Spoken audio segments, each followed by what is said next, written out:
On this project, we're repairing a leaking tile sidewall and rake edge.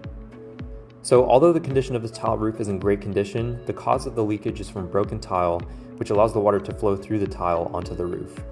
Here you can also see the damage the water has caused to the roof's underlayment, which is essentially the last protective barrier between the roof and the home. So this underlayment is crumbling apart, and unfortunately there are signs of both mold and fungal growth. So to perform this repair, the tile is removed along with the wooden battens used to hold the tile from slipping. After that, the damaged underlayment is cut and disposed of.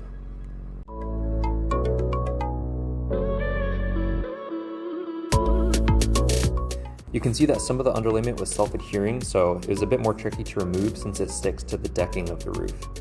And there we go, we're done. The end result looks amazing, and I really couldn't be happier with how this one turned out. No, I'm just kidding. The next step is to apply the self-adhering underlayment. This material has a tacky rubberized backing, making it highly rated for water and ice protection.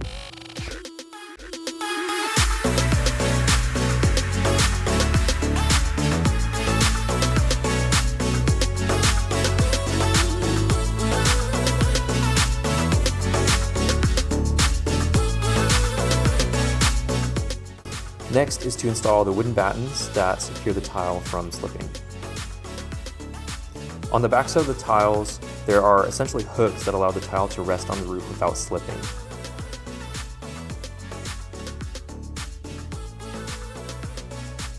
Here's a better perspective of what that looks like.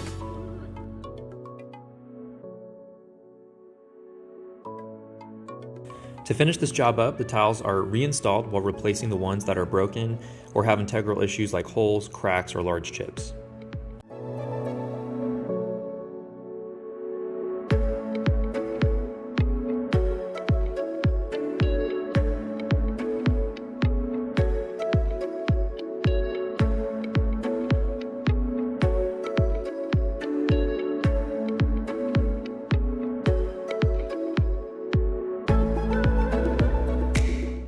We'll snap a few more photos of this process for the customer and call this one another successful wrap.